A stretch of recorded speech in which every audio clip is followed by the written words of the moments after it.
हर हर महादेव। ओम नमः शिवाय। 14वां अध्याय नागपंचमी व्रत।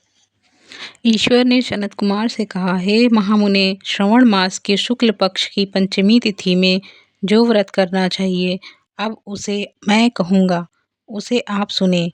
इस व्रत करने वाला एक बार चतुर्थी को भोजन कर पंचमी तिथि में नत व्रत कर सोने या चांदी का नाग निर्मित करें।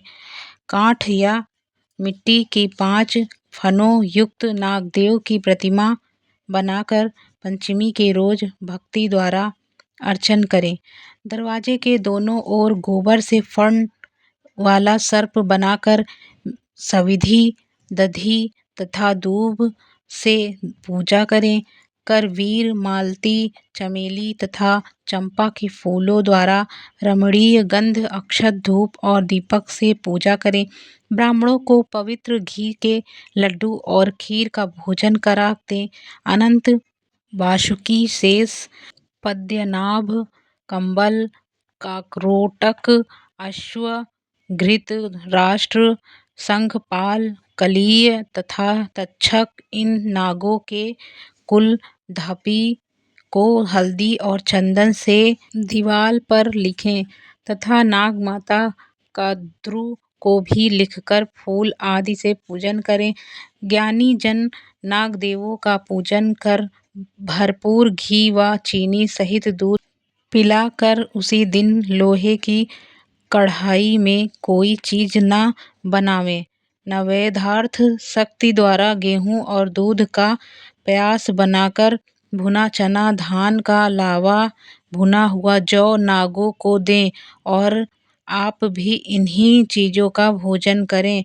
लड़कों को भी यही दें। इसी दिन लड़कों को देने मात्र से लड़कों के दांत मजबूत हो जाते हैं।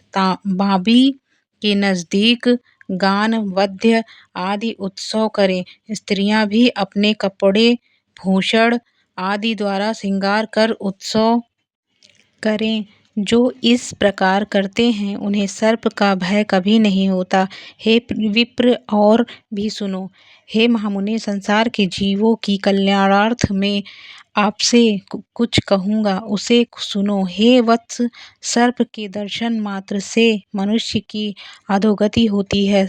तमोगुणी ही सर्प होता है, इसमें संशय होता है। पूर्व विधि के द्वारा एक भुक्त आदि का नियम कर ब्राह्मणों के सहित प्रेम से नाग का निर्माण कर पूजा करें। इस तरह 12 महीनों की शुक्ल पक्ष पंचमी के दिन व्रत करें। साल की समाप्ति पर शुक्ल पक्ष पंचमी के दिन फिर पूजा आदि करें। नागों को भोजन के उद्देश्य से ब्राह्मणों तथा सन्यासियों को भोजन करा दें। जो प्राणी धन की कृपा गृणता त्याग कर नागपंचमी का व्रत तथा अर्चन करता है, उस प्राणी के हितार्थ सब नागों के स्वामी शेष एवं वासुकीनाथ भगवान हरि से सदा शिव से हाथ जोड़ प्रार्थना करते हैं। शेष और वासविक की प्रार्थना द्वारा शिव और भगवान विष्णु प्रसन्न होकर उस जीव की सब कामनाओं को परिपूर्ण करते हैं। वह जीव नागलोक में अनेक तरह के भोगों को भोग कर बाद में वैकुंठ लोक या शोभयानन कैलाश में जाकर शिव या विष्णु का गण होकर परमानंद का भागी हो जाता है। हे वत्स, आपसे मैंने नागों का यह नागपंचमी व्रत कहा। अब और क्या श्रवण करने की अभिलाषा करते हैं, उसे कहिए। हर हर महादेव। ओम नमः शिवाय।